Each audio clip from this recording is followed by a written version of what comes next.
الذين آمنوا وتطمئن قلوبهم بذكر الله ألا بذكر الله تطمئن القلوب. معزز و مکرم حاضرین جمعہ اور میری پردہ نشین ماؤں اور بہنوں، تمام تعریف اللہ رب العالمین کے لیے لائق و سزاوار ہے، جس نے ہمیں پیدا کیا اور پیدا کرنے کے بعد یوں ہی بھٹکتا نہیں چھوڑا بلکہ دین اسلام جیسی عظیم نعمت سے نوازا۔ بعدہ بے شمار درود و سلام نازل ہو تمام انبیاء کرام پر، بالخصوص ہمارے آخری نبی تاجدار مدینہ سرور کونین احمد مجتبی محمد مصطفیٰ صلی اللہ علیہ وسلم پر، جن کے ذریعے سے یہ دین ہم تک پہنچا۔ اللہم صلی علی محمد وعلی آل محمد كما صليت على إبراهيم وعلى آل إبراهيم إنك حميد مجيد. اللهم بارك على محمد وعلى آل محمد كما باركت على إبراهيم وعلى آل إبراهيم إنك حميد مجيد. معزز حاضرین، گزشتہ دو خطبہ جمعہ سے قبل ہم شادی بیاہ کے متعلق کچھ جاننے کی کوشش کر رہے تھے، جس میں ہم نے شادی بیاہ کے متعلق قابل اصلاح رسومات پر دھیان دیا، ان کو جاننے کی کوشش کی، جن میں پہلی رسم منگنی کی تھی، دوسری رسم بارات کی تھی، تیسری رسم بری کی تھی اور چوتھی رسم جہیز کی تھی۔ اسی طرح سے آج کے اس خطبہ جمعہ میں ہم ان رسومات کو جاننے کی کوشش کریں گے جن رسومات کا تعلق فحش چیزوں سے ہوتا ہے، فحش کاموں سے ہوتا ہے، فحش گوئی سے ہوتا ہے، فحش باتوں سے ہوتا ہے۔ ان رسومات کو ہم جاننے کی کوشش کریں گے۔ تو ان رسومات، وہ رسومات جن میں فحش کام، فحش گوئی ہوتی ہے، ان میں سب سے پہلی رسم ریکارڈنگ بے حیائی کا سیلاب ہے۔ معزز حاضرین و حاضرات، جیسا کہ ہم جانتے ہیں کہ یہ شادی کا ماحول چل رہا ہے، کسی گھر میں جیسے ہی شادی قریب آ جاتی ہے تو لوگ گھروں کو رنگ رنگنا شروع کر دیتے ہیں۔ اسی طرح سے گھروں کی دیواروں پر شادی مبارک، اسی طرح سے ھذا من فضل ربی جیسے پاکیزات کلمات کو لکھاتے ہیں۔ اسی طرح سے ہفتہ بھر پہلے سے یا چند دن پہلے سے لاؤڈ اسپیکر کا اہتمام ہوتا ہے، اس کو لایا جاتا ہے، اور جب لاؤڈ اسپیکر آتا ہے تو شروع میں اس پہ سورہ رحمان، سورہ یاسین یا قرآن کی چند آیتوں کو لگایا جاتا ہے، قرآن کی تلاوتیں کی جاتی ہے، اور جیسے ہی محفل مطمئن ہو جاتی ہے، لوگوں کے دل مطمئن ہونے شروع ہو جاتے ہیں، محفل میں فرشتوں کا نزول ہونے لگ جاتا ہے، وہ قرآنی آیات، وہ قرآنی سورتیں فوراً سے گانے میں تبدیل ہو جاتے ہیں، اور اس کے بعد جو فحاشی کا سیلاب ہوتا ہے، جو گانے فحاشی کی طرف راغب کرتے ہیں، ایک سے بڑھ کر ایک گانے، اور وہ سلسلے میں وہ گانے کا سلسلہ جو طول پکڑتا ہے، وہ گانے کا جو سیلاب آتا ہے، اس سے کوئی بھی شخص نہیں بچ سکتا۔ جو لوگ وہاں پر موجود ہوتے ہیں، کوئی حاجی ہے، حج کر کے آیا ہے، وہ اس محفل میں شریک ہے، وہ بھی گانے کو سن رہا ہے، جو عمرہ کر کے آیا ہے وہ بھی گانے کو سن رہا ہے۔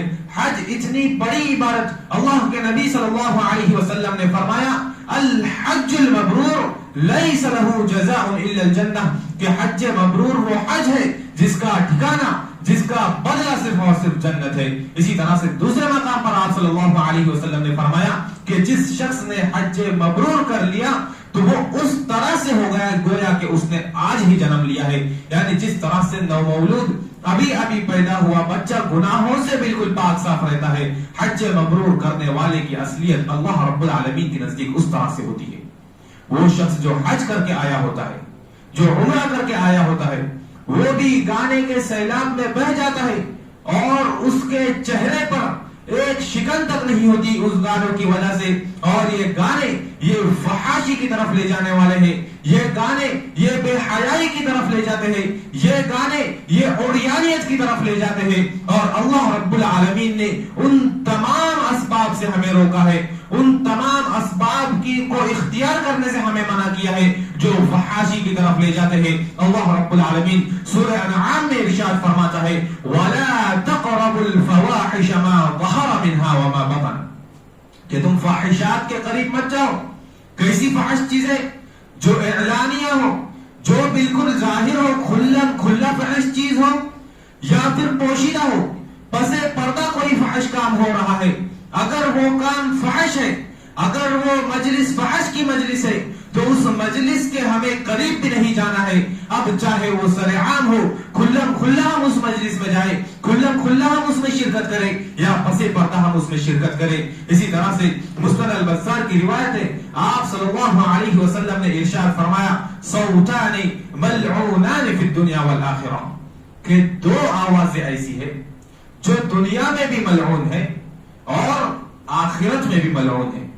ملعون کسے کہتے ہیں؟ لعنت کسے کہتے ہیں؟ میں اپنے ہر خطبے میں اس کو بتانے کی کوشش کرتا ہوں تاکہ لوگ جو لعنت کو حقیر سمجھتے ہیں، لوگ جو لعنت کو کمتر سمجھتے ہیں، وہ یہ بات سمجھ لیں کہ لعنت اصل میں کہتے کسے ہے۔ آج کل ہمارا نظریہ یہ ہوا ہے کہ اگر ہم سوچتے ہیں کہ کسی کام پر لعنت ہے تو بس لعنت ہے، وہ کوئی کفر نہیں، شرک نہیں، یہ نہیں وہ نہیں، ہم ایسا بہانہ کرتے ہیں۔ لیکن لعنت اصل میں کسے کہتے ہیں؟ لعنت کہتے ہیں البعد عن الرحمہ، اللہ رب العالمین کی رحمت سے دوری اختیار کرنا، اللہ رب العالمین کی رحمت سے دوری۔ اور ایک انسان جو جنت میں داخل ہوگا وہ اپنے اعمال کی بنیاد پر جنت میں داخل نہیں ہوگا۔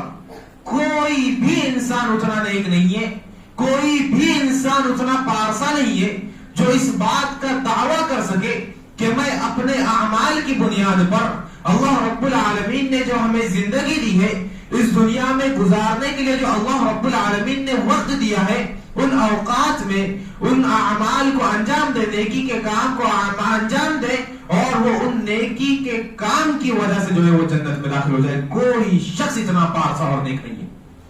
آپ صلی اللہ علیہ وسلم بھی اللہ رب العالمین کی رحمت سے جنت میں جائے گی۔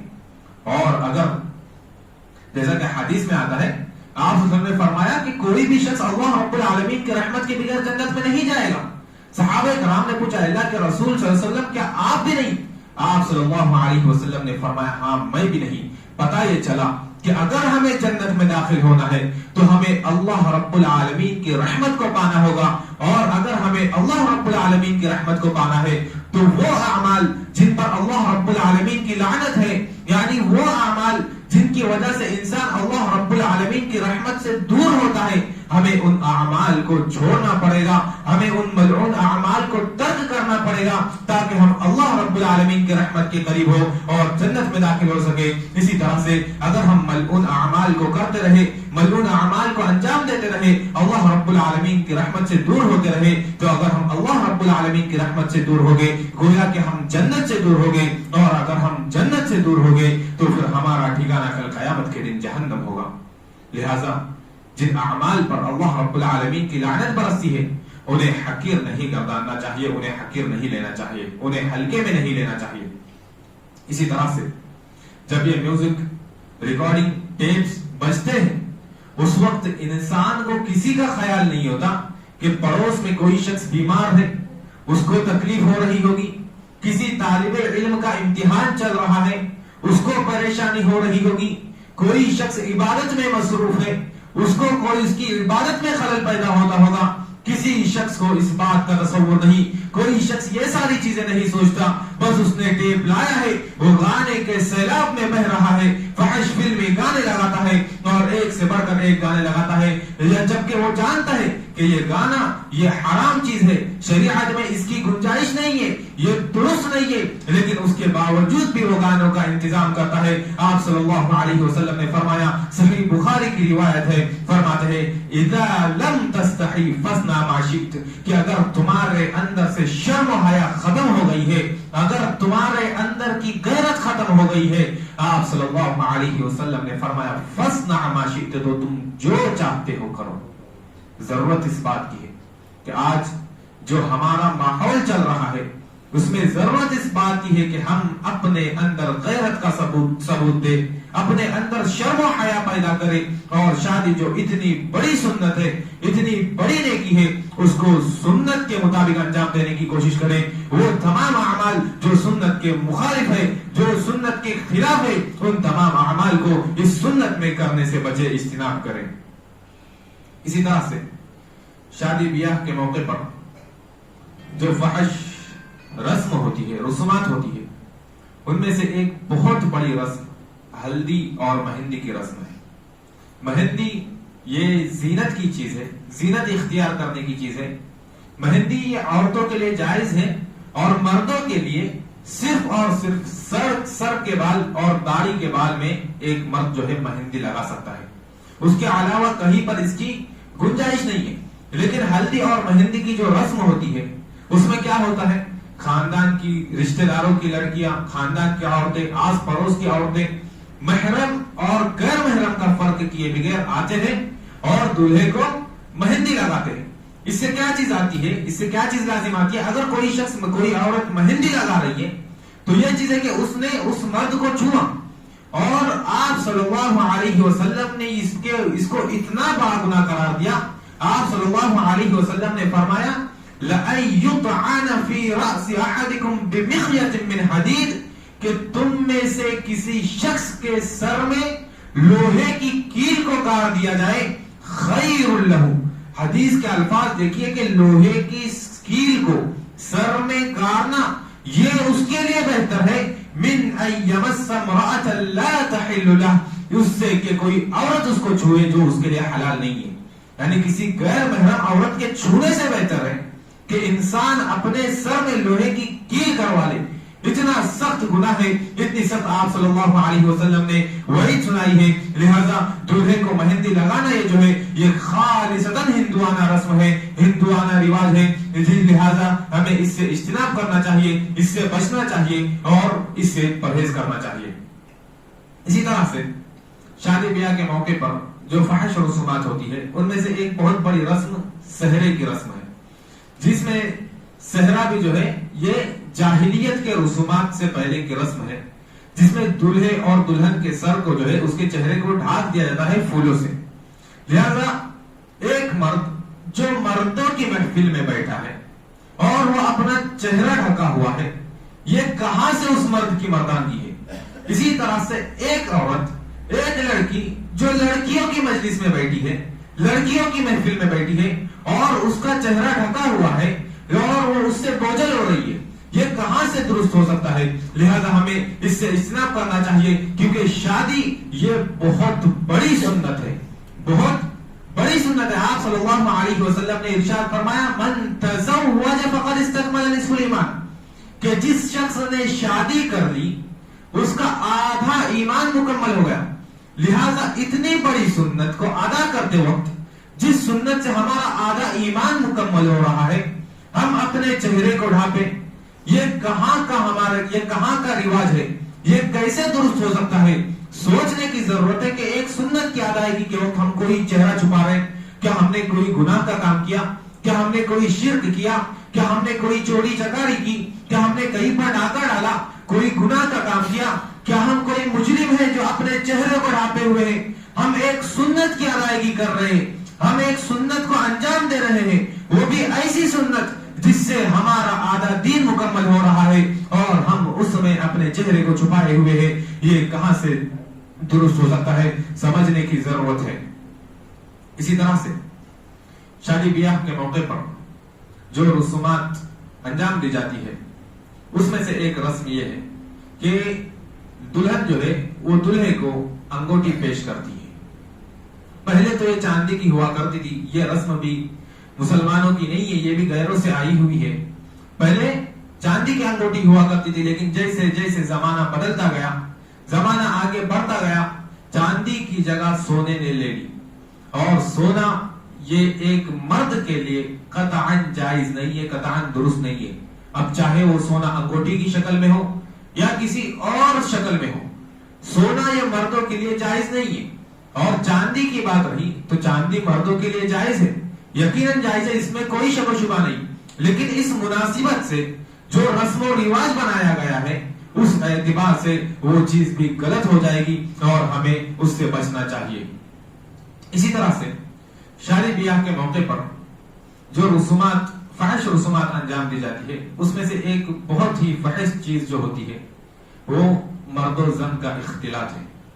یعنی مردوں کا عورتوں کا غیر محرم مردوں سے غیر محرم عورتوں سے آپس میں ملنا جلنا. دیکھیں شریعت میں اللہ رب العالمین نے مردوں کے لیے ان کے حدود بنائے, عورتوں کے لیے ان کے حدود بنائے. مردوں کو چاہیے کہ ان کے حدود میں رہے, عورتوں کو چاہیے کہ ان کے حدود میں رہے. اس میں ہماری ہی بھلائی ہے. لیکن شادی کے موقع پر یہ دیکھا جاتا ہے کہ عورتیں غیر محرم مردوں سے باتیں کرتی ہیں, ان کے ساتھ اٹھنا بیٹھنا ہے, ان کے ساتھ مصافحہ کرنا ہے, ان کے ساتھ کلام کرنا ہے, بات چیت کرنا ہے, ان کے ساتھ گھومنا پھرنا ہے. تو میری ماں اور بہنوں کو یہ بات جان لینی چاہیے کہ اسلام اس چیز کو قطعی طور پر پسند نہیں کرتا. اور اگر آج کے معاشرے میں ہم دیکھیں تو عورتیں شادی بیاہ کے موقع سے جسمانی و نسوانی حسن کی نمائش کرتی ہے. اسی طرح سے زرق برق لباس میں مکمل آزادی کے ساتھ مردوں کے ساتھ گھومتی ہے. اسلام اس کو قطعی طور پر پسند نہیں کرتا. کوئی تمہیں منع کرے نہ کرے, تمہارے ماں باپ اس چیز سے روکے نہ روکے, تمہارے بڑے بھائی بہن روکے نہ روکے, اس سے سروکار نہیں. اللہ رب العالمین قرآن مجید میں ارشاد فرماتا ہے وَقَرْنَ فِي بُيُوتِكُنَّ. اللہ رب العالمین کا خواتین اسلامیہ کا حکم ہے کہ اپنے گھروں میں رہو, اپنے گھروں سے بلا ضرورت کے نہ نکلو. وَلَا تَبَرَّجْنَ تَبَرُّجَ الْجَاهِلِيَّةِ الْأُولَى. اور جاہلیت کی عورتوں کی طرح بناؤ سنگار کر کے اپنے گھروں سے نہ نکلا کرو. لہذا ہمیں سمجھنے کی ضرورت ہے کہ قرآن میں اللہ رب العالمین نے کیا احکامات دیے, قرآن میں اللہ رب العالمین نے مردوں کو کیا احکامات دیے, قرآن میں اللہ رب العالمین نے خواتین کی حدود بیان کیے. مردوں کو چاہیے اپنے حدود میں رہے, خواتین کو چاہیے, میری ماں اور بہنوں کو چاہیے کہ وہ اپنے حدود میں رہے, اپنے حدود سے تجاوز نہ کرے. لیکن شادی کے درمیان ہمارے حالات یہ ہوتے ہیں کہ دولہا دلہن کو ایک ہی اسٹیج پر شادی کے بعد جو ہے بٹھایا جاتا ہے اور اس کے بعد جو ہے بے پردگی کا اور اظہار زینت کا ایسا سیلاب بپا ہوتا ہے, ایسا طوفان آتا ہے جس سے کوئی ہی خال خال لوگ جو ہے بچ پاتے ہیں. اسی طرح سے عورتوں کا اپنے گھر سے نکلنا, بے پردہ ہو کر نکلنا, یہ بہت ہی بری چیز ہے. آپ صلی اللہ علیہ وسلم نے ارشاد فرمایا المرأة عورہ, کہ عورت ایک پردے والی چیز ہے, عورت ایک چھپانے کی چیز ہے. فَإِذَا خَرَجَتْ اسْتَشْرَفَهَا الشَّيْطَانِ. ایک عورت جب اپنے گھر سے نکلتی ہے تو شیطان اس کے پیچھے لگ جاتا ہے. وَأَقْرَبُ مَا تَكُونُ مِنْ رَحْمَةِ رَبِّهَا وَهِيَ فِي قَعْرِ بَيْتِهَا. اور ایک عورت اپنے رب کی رحمت سے سب سے زیادہ قریب اس وقت ہوتی ہے جب وہ اپنے گھر میں ہوتی ہے. لہذا سمجھنے کی ضرورت ہے, ہمیں یہ بات سمجھنی چاہیے, میری ماں و بہنوں کو سمجھنی چاہیے کہ ان کا اصل ٹھکانہ جو ہے گھر ہے, گھر میں رہے, گھر میں عبادتیں انجام دے, گھر میں اللہ رب العالمین کے تقرب کو تلاش کرے, اپنے گھر میں اللہ رب العالمین کی رحمت کو تلاش کرے اور بوقت ضرورت ہی باہر نکلے. اور جب باہر نکلے تو شریعت کے جو احکامات ہیں, شریعت کے جو تقاضے ہیں, اللہ اور اس کے رسول کے جو فرمان ہیں, ان فرمان کے مطابق, ان احکامات کے مطابق اپنے گھر سے باہر نکلے, مکمل پردے کے ساتھ نکلے. اسی طرح سے ایک عورت جب شادی میں جاتی ہے بے پردہ ہو کر تو ظاہر سی بات ہے وہ خوشبو لگائے گی. آپ صلی اللہ علیہ وسلم نے اس کے متعلق بھی فرمایا, سنن ابو داؤد کی روایت ہے, فرمایا ایما امرأۃ استعطرت فمرت بالقوم, کہ ایک عورت, کوئی عورت اگر خوشبو لگاتی ہے اور ایک قوم کے پاس سے گزرتی ہے, چند لوگوں کے پاس سے گزرتی ہے, کیوں؟ لیجدوا ریحھا, تاکہ وہ لوگ اس کی خوشبو کو محسوس کریں. آپ صلی اللہ علیہ وسلم نے فرمایا فہی زانیہ, تو ایسی عورت جو ہے زانیہ ہے, ایسی عورت زناکار ہے. لہذا ضرورت اس بات کی ہے کہ ہمیں شریعت کے حدود کو جاننا چاہیے. اسی طرح سے اگر خواتین اسلامیہ یہ بات ذہن نشین کر لے, اگر دنیا کے سارے مرد اندھے ہو جائے, اس کے باوجود بھی خواتین پر ضروری ہے کہ وہ پردے کا اہتمام کرے, کیونکہ اللہ رب العالمین کا حکم ہے. اور مرد حضرات یہ بات ذہن نشین کر لے کہ اگر دنیا کی ساری عورتیں پردے میں ہو جائے پھر بھی اللہ رب العالمین کا حکم ہے کہ تم اپنی نگاہوں کو نیچے رکھو. اور اگر کوئی عورت بے پردہ بھی ہو پھر بھی ہمیں یہی حکم ہے کہ اپنی نگاہوں کو نیچے رکھو. اسی طرح سے اس موقع سے شادی بیاہ کے موقع سے میں ایک بات بیان کر کے اپنی بات کو ختم کروں گا کہ اپنی بچیوں کو خصوصاً چھوٹی سمجھ کے ایسے آدھے ادھورے لباس کو نہ پہنائیں. ان کی صحیح سے تربیت کریں, کیونکہ جو بچی 8 سال 10 سال تک ویسا لباس پہنے گی وہ 11-12 سال میں ایک ہی مرتبہ میں پردے کا اہتمام کرنا اس کا بہت ہی مشکل ہو جائے گا.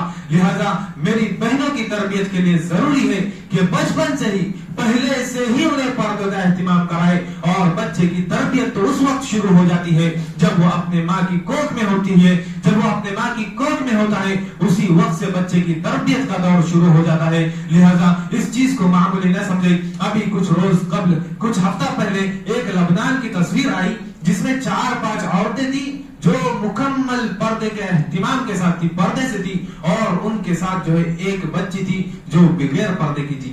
لیکن آج کا ماحول جو دیکھتے ہیں, آج کا ماحول لبنان میں یہ ہے کہ اکثریت بغیر پردے کی ہے, خال کوئی پردے والا نظر آئے گا. لہذا اس چیز کو معمولی نہ سمجھے, تربیت اولاد پر دھیان دے ورنہ کل قیامت کے دن سوال ہوگا. آپ صلی اللہ علیہ وسلم نے فرمایا کلکم راع وکلکم مسئول عن رعیتہ, تم میں سے ہر شخص ذمہ دار ہے, ہر شخص سے اس کی ذمہ داری کا سوال ہوگا, اس کی ذمہ داری کے متعلق پوچھا جائے گا. لہذا خواتین اپنی بچیوں کو بے پردہ نہ بھیجیں. اور باپ کی اس تعلق سے یہ ذمہ داری بنتی ہے کہ اپنی بیٹیوں کی ناجائز خواہشات کو پورا نہ کرے, اپنی بیٹیوں کے لیے ایسے آدھے ادھورے کپڑے لا کر نہ دے, ان کے لیے پردے کا اہتمام کرے. وہ بچی ہے, روئے گی, ضد کرے گی, لیکن آخر میں وہ پردے والا لباس پہنے گی, شریعت اسلامیہ کا لباس پہنے گی. ضرورت اس بات کی ہے کہ ہم اس کو اپنی ذمہ داری سمجھے, اپنے بچیوں کے رونے پر, اپنے بچیوں کی, اپنے اولاد کی محبت میں کہیں کوئی ایسا کام نہ کر دے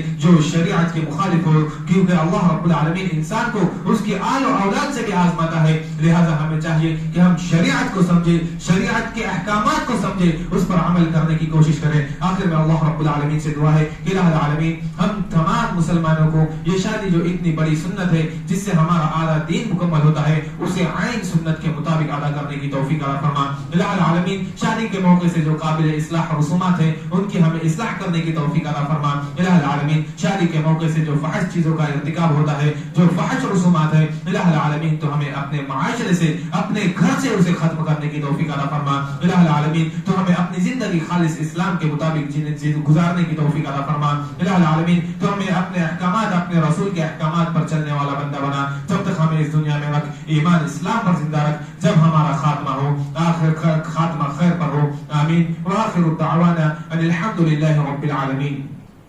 بارك الله لنا ولكم في القرآن الكريم ونفعنا وإياكم بالآيات والذكر الحكيم. إنه تعالى جواد كريم ملك بر رؤوف رحيم.